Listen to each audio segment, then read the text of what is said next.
Good morning, Calicut. Namaskaram. It's a pleasure to be here, and especially in the company of Dr. Upinder Singh, who is a very renowned historian of ancient and early medieval history. So, the topic that we have chosen today is something that's very important and very topical in today's world, where there's so much of emphasis on WhatsApp forwards and like inaccurate history instead of engaging with accurate histories. So, Dr.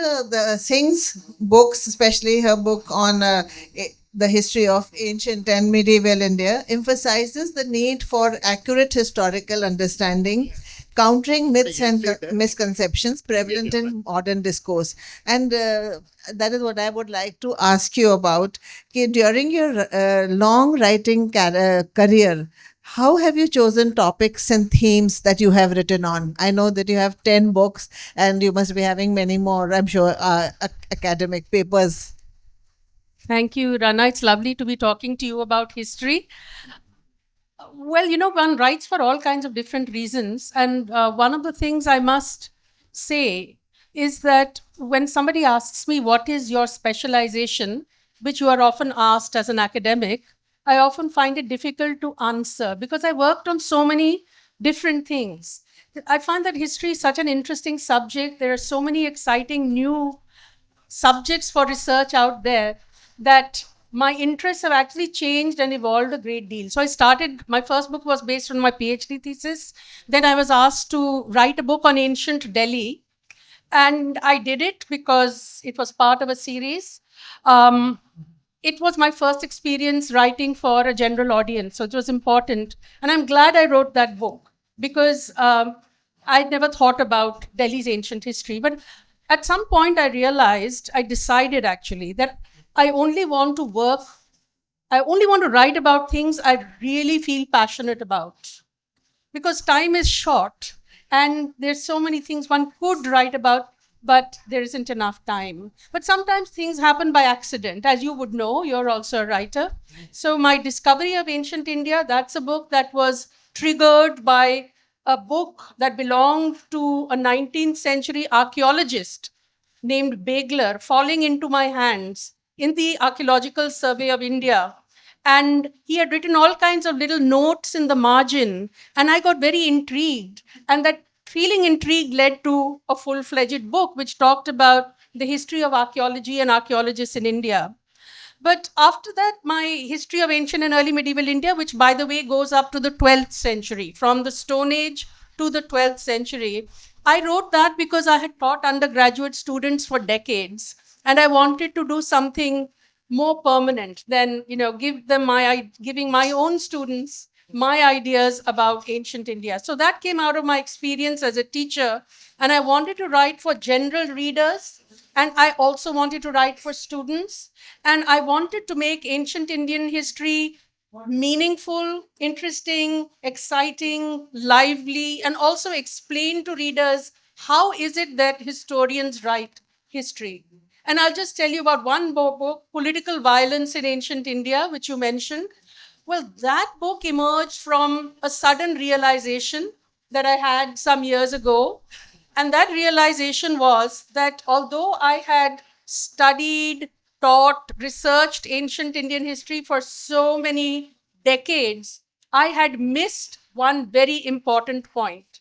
And that point should have stared me in the face that there is so much violence of so many different kinds that is part of ancient history. And then I started wondering, why have we forgotten about this? And what are the ideas related to violence and non-violence in India's ancient past? So there's always this idea. Sometimes the idea comes from dissatisfaction, some gaps. And I think ultimately what you feel inspires you because you feel this is something I have to work on. I have to write this book. So that's how it's really been going in different directions. Thank you for that. And for anyone here who's, especially if there are students who are interested in writing or pursuing a writing career, the key thing is to be passionate about what you're doing. Don't write because it's going to be lucrative or because it's going to be a good career. Write because you believe in it. And that is what shows always.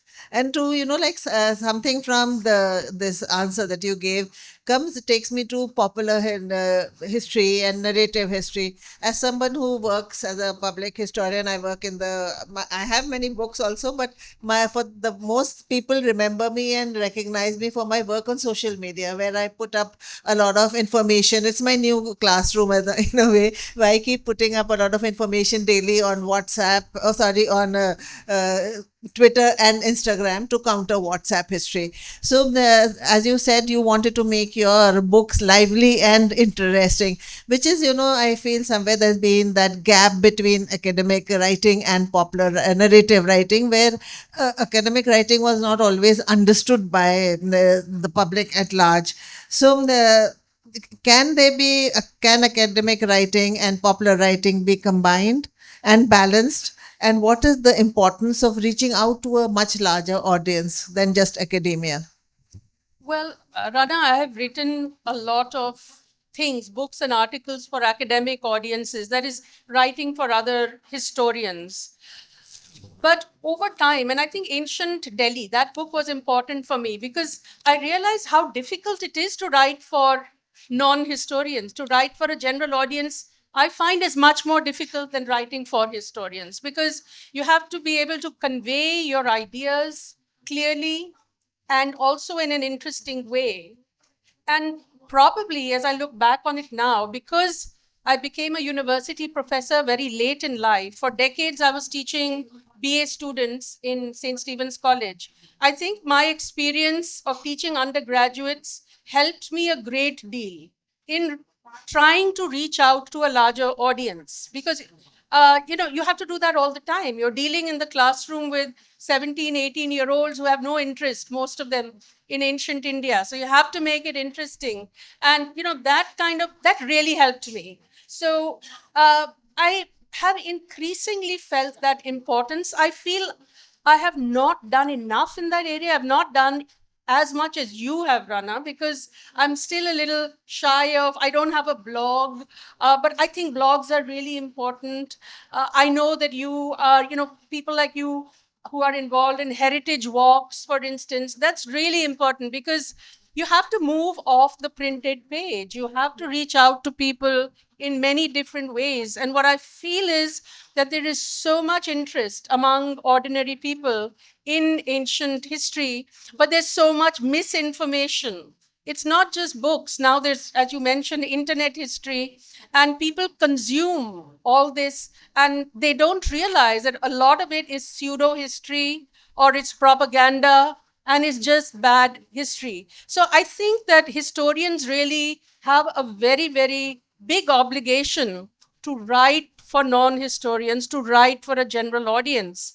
I try to do that in the fat book, as I call it, History of Ancient and Early Medieval India. And my book, Political Violence in Ancient India, is a book that I wrote for historians and non-historians. So I think it is possible. And I think more historians need to write in a way which is not sort of weighed down with heavy jargon and thousands of footnotes. Footnotes are important, I love them, but I think it's really important to reach out and make the subject exciting, but at the same time you cannot sacrifice the rigor of the historian. You would know that when I write whatever I write, it may seem like a very simple, easy sentence, but behind the sentence is a lot of careful thought. What do the sources say? What is the argument? Is this reasonable? Or, how am I to present it in a way that I'm being faithful to my dharma as a historian? So whether you write for a scholarly audience or whether you write for ordinary non-historians interested people, I think it's very important to be true to that dharma of a historian. I'm sure you would agree. And because we have so much competition, historians have so much competition now from non-historians or, as I said, internet history or pseudo history. I think we have to work really hard to stand up for our discipline, to stand up for the subject, and to explain to ordinary people that there is a difference between opinion and history.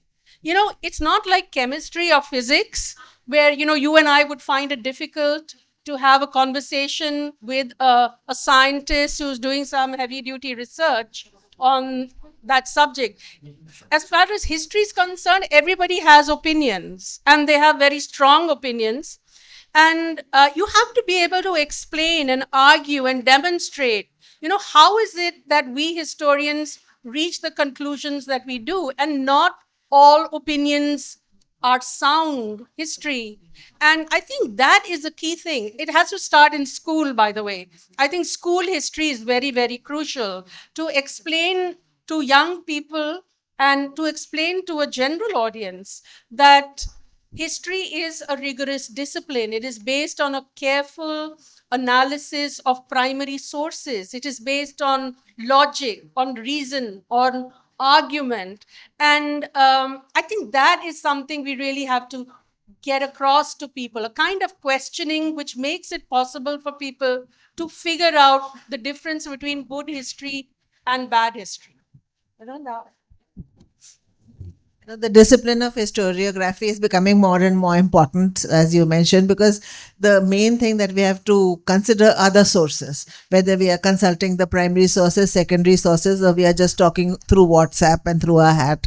So this brings me to the next question, which is something, like today, in today's climate, we tend to see the ancient Indian history, or even the early medieval history, as the golden period, as the British called it, that it was the golden period, and then it led on to a period by like inference that was barbaric, or whatever you can call it, a lot of violence. But your book, as you just said, political violence in ancient India, does talk of violence, because the nature of I think kingship itself and the nature of power has inherent violence in it. So can you just tell us a little bit more about that? Okay.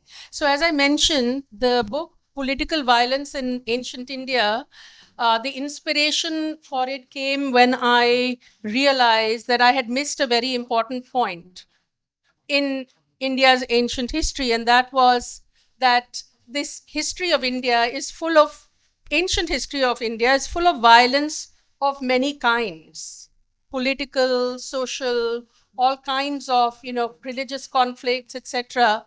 And that led me to wonder then, why is it that I hadn't noticed this? And by the way, all of you who have done history in school will know that a lot of the school history textbooks are full of those wars that are fought between different kingdoms. And there's no such thing as a non-violent war. It should be very obvious to us that actually world history is full of violence. Our present is full of violence of various kinds. And ancient history also was replete with different kinds of violence. So that realization led me on, usually takes me about 5 years to work on a book, from the inception of the idea to the publication of the book. So it led me to a 5-year-long exploration of the problem of violence in ancient Indian thought and history. But before I got there, I wanted to try to understand, why is it that so many of us have this idea of a peaceful, harmonious, non-violent ancient India where everything was wonderful until the coming of Mahmud of Ghazni and that sort of thing. That's a very popular misconception.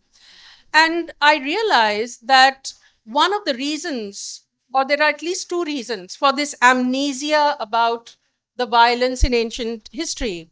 One reason is that we have certain icons of non-violence. You have the Buddha, you have Mahavir, you have Ashok, the Maurya Emperor Ashok, you have Gandhi, so you have all these, if I may use colloquial language, poster boys of Indian non-violence. And by focusing on these figures, these icons of non-violence, we forget all the different kinds of violence that existed in the lifetime of these people and in between. So it's a very selective reading of India's past. And one of the reasons for this selective reading, I think, is that ahimsa, non-violence, played such an important role in the Indian freedom struggle. So looking back, many people even Nehru, for instance, in his Discovery of India, which I think is a wonderful book, in which Nehru talks so passionately about his search, his attempt to understand ancient India. There is this attempt to find or to emphasize certain positive values in India's early history, and non-violence is one of those. But if you look at the evidence, as I said, there's so much violence of various kinds. But having said this, apart from war, all states, we know that political power is based on coercion or the threat of coercion in all cultures at all times. Why do you pay your taxes? There's the threat of conversion. Why do you follow certain laws? There's the punitive potential, the punitive power of the state, which we are all so aware of, which exists even in democracies. So political violence has always been part of political history of even before the advent of the state. So it's there, it's staring us in the face. But I think one thing is important to note, and that is that although ancient Indian history is full of violence of various kinds, ancient Indian thought, and I'm talking about the importance of the history of ideas here, engaged with the tension, the conflict between violence and non-violence in a more intense way than anywhere else in the world. So across centuries, there is a debate on the power of the king, on danda, that is the punitive power of the state, war. Okay, what is the notion of a righteous war? There are so many interesting ideas about the forest, animals. I mean, think about Ashok, the Mauryan emperor, who so passionately throughout his long reign talked about Dhamma. And non-violence was a very important part of Dhamma. And Ashok was not only talking about non-violence towards human beings, he was talking about non-violence towards all living beings. So there is this very deep-rooted, I think, set of ideas coming from philosophy and religion, coming from in the early historic period, Jainism, Buddhism, and then of course it continues. There's this constant attempt to ask questions about non-violence and violence, especially in the political sphere. And one thing I'd like to mention additionally is that in ancient Indian political ideas, when you look at texts, whether you look at Buddhist, Jain texts, Arthashastra, Mahabharata, Ramayana, Sanskrit poetry, so on, even in Tamil literature, there is always a distinction that is made between the force that the state uses proportionately, legitimately, there is legitimate, proportionate force, and illegitimate, disproportionate, unjust force. So there was a dividing line that was maintained. I think that's important for us today also, to understand the, how it is, that there's so many things that the state does in order to maintain social order, but when certain boundaries are crossed, when the power of the state becomes tyranny, becomes excessive violence, these are issues that the ancient Indian thinkers and intellectuals were actually talking about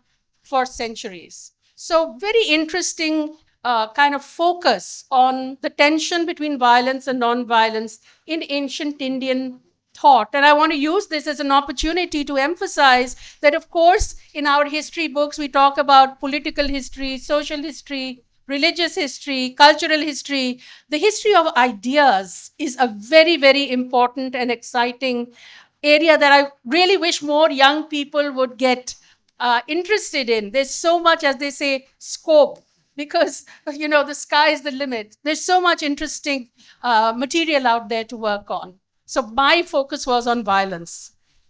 So I hope some budding historians here are going to take up Dr. Singh's idea and write on the history of ideas. Even those of us who are, been working for some time could take something up like this.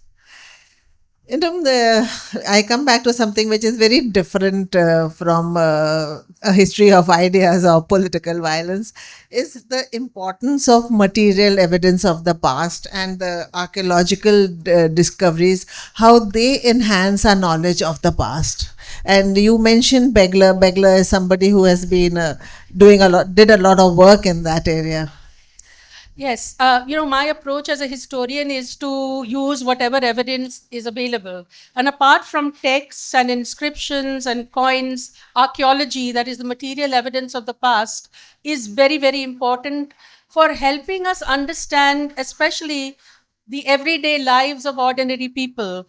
You think about it, all the major texts that we have, which we are familiar with, most of them are written by upper class men for upper class men. So if you want to have, of course, there are some notable exceptions, but a vast majority of texts are of that kind. So if you want to know about what ordinary people, what their lives were like. I mean, what food did they eat? What kind of occupations did they follow? If they were traders, what kind of things did they trade in?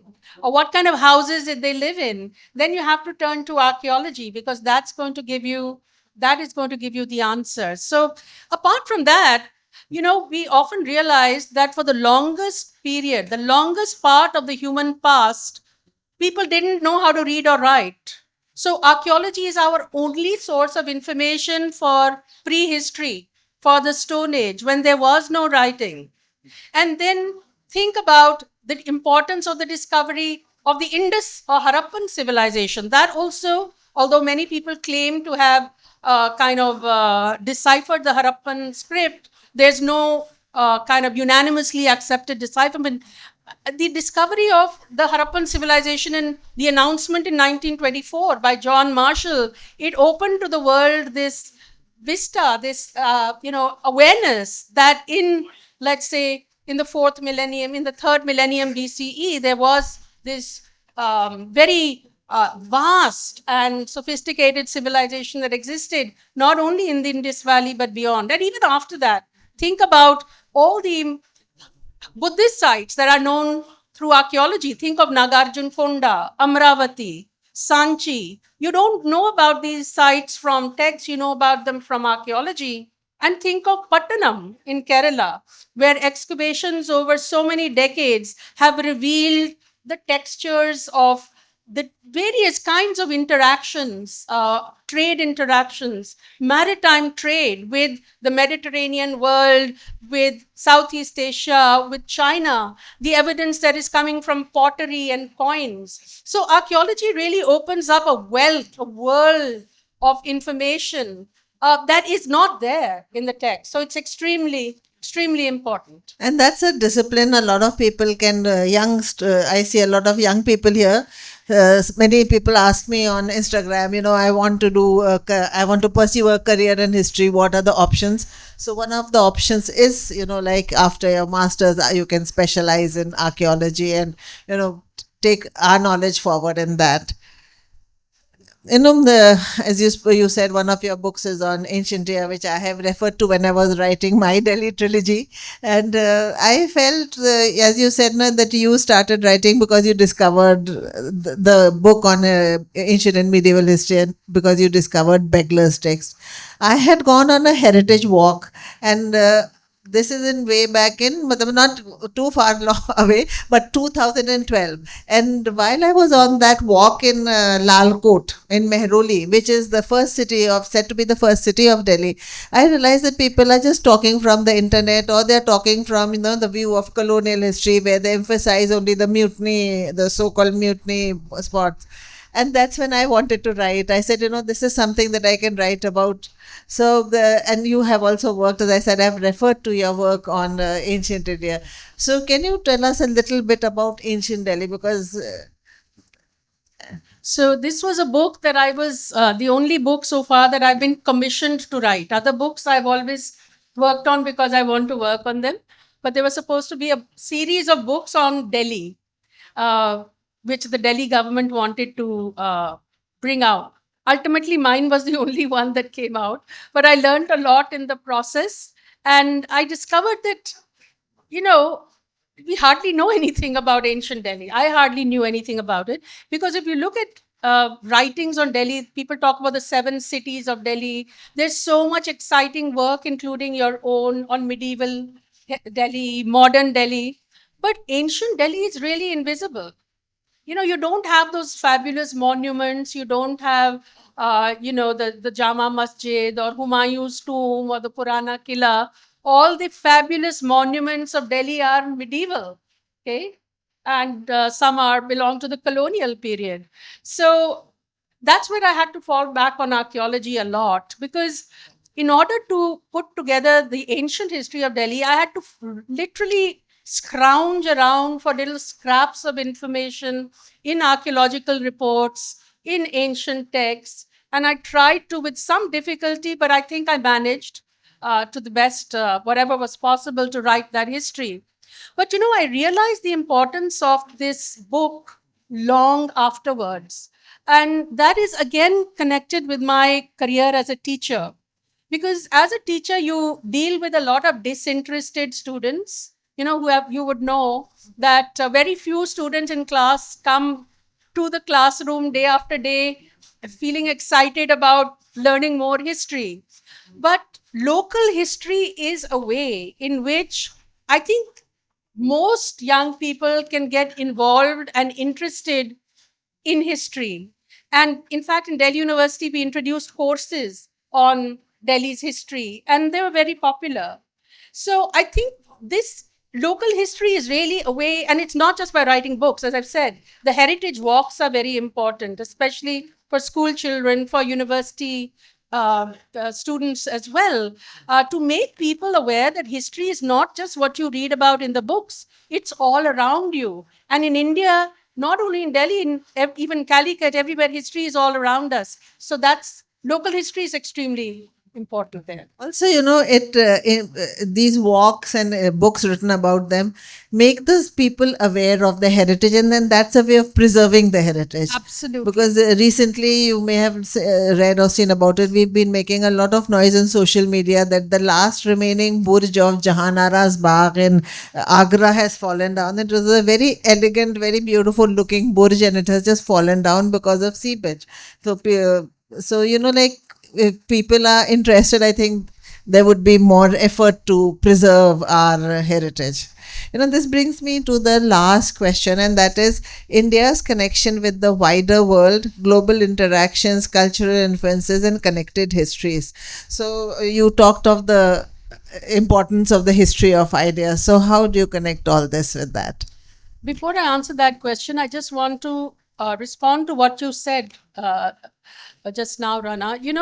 Preserving heritage is very, very crucial. And it's not just the job of the archaeological survey or the government agencies. I think conservation can only become effective if people who live in that area uh, develop a love for. I feel we have so much heritage in India, but we have a lot of unawareness, sometimes ignorance, and callousness when monuments of the kind that you mentioned disappear. So there is a connection, very close connection between understanding, people understanding and appreciating the history of the areas that they live in, and in and making sure that these monuments don't disappear, which is happening, by the way, okay, in spite of everything. Now, coming to your question, again, this is, you may say I have all these eureka moments. Well, just like the eureka moment with violence, not so suddenly, but I realized over a period of time that as a historian of ancient India, I had been far too preoccupied with India or the Indian subcontinent. And if you cannot understand, in my view, you cannot understand Indian history without understanding the wider world that the subcontinent has been a part of for centuries, even millennia. I mean, think about the Harappans who had trade links with Iran and Mesopotamia, which is now Iraq and Central Asia, so on and so forth. So there's a lot of work that we need to do to understand not only trade, a lot of people working on trade, but I think the history of ideas, how ideas travel, how religious networks evolved, and exciting information. There is a Buddha statue that has been discovered at Berenike in Egypt, belonging to the early centuries. How did it get there? There is an ivory statuette interpreted as a Lakshmi or a Yakshi that was found in Pompeii, okay, buried under the lava. How did she get there? the Panchatantra, the Panchatantra, which we think of as a series of amusing animal stories, but it's actually a dead serious work on politics, very hard headed. Get the better of your opponents, kill before you are killed, not funny at all. But the Panchatantra is a text that traveled so widely all over the world. There were translations into Arabic, into Pahlavi, and soon there were over 200 translations. And the animal stories traveled, and where animals like the cobra or the jackal were unfamiliar, the story makers just substituted the animals they were familiar with. So a lot of that history still has to be written. So it's, by the way, it's not just a question of Indian influence on other parts of the world, because that's something we love to talk about. And India, ancient India, did exercise significant influence over other parts of the world through Sanskrit literature, through religious ideas and practices. But India has also been a center of cultural confluence. Multiple cultural, religious, other influences have been coming into India over the centuries, and we need to recognize that. And one more thing we need to recognize is when Indian ideas travel to other parts of the world, they always got transformed. They changed, they evolved, they got transformed as they settled down in their new homes. And the best examples of that are the Mahabharata and the Ramayana, and there's so many different versions of the epics that you have in different parts of the world. Thank you for such a illuminating discussion. And now I open it out for the audience. Anybody has any questions? Hi, Dr. Singh. Thank you for your, great lecture here. I'm so honored to meet you here also. But I have a question. We know that we have a lot of historians and pseudo historians, as you say. But a common, a person like us, we only read once a book or two books on ancient history, and we have a lot of UPSC aspirants and all such persons here. So we have read, Romila Thapa's, D.N. Jha's, and yours, ancient history. And we have a lot of biasness also. Every person has a propaganda, or you are saying. So how do a common person like me or any other person who wants to read about ancient history would understand, this is history or this is an unbiased one? How do we recognize all these things? I do have a lot of questions, but this is one of them only. And yes, we have also read your, I have been in DU. So this Delhi Through the Ages, it was a paper also. So I wanted to answer my first question. Thank you. Okay. Well, my undergraduate students would often ask me that there are all these learned historians who have put forward all these theories. How can I say anything? How except just string these theories together? And my answer to that was that you, even as a non-historian, even as an undergraduate student, even as a person who's interested in history, you can develop and cultivate the ability to look carefully at what is being said by X and Y. See what is the evidence. What are the sources that are being cited? If you have time, see if the sources are being cited correctly. And does this argument, is it logical? Is it something that flows out of the evidence? So you have to ask those questions. And I think really the fact that there's so much lack of understanding or inability to discriminate between good history and bad history, a lot of the responsibility is that of us historians, because we have not explained to ordinary people what history as a discipline, as a rigorous discipline is. But I think once we do get better at our job, it might help readers to be able to distinguish between good history and bad history.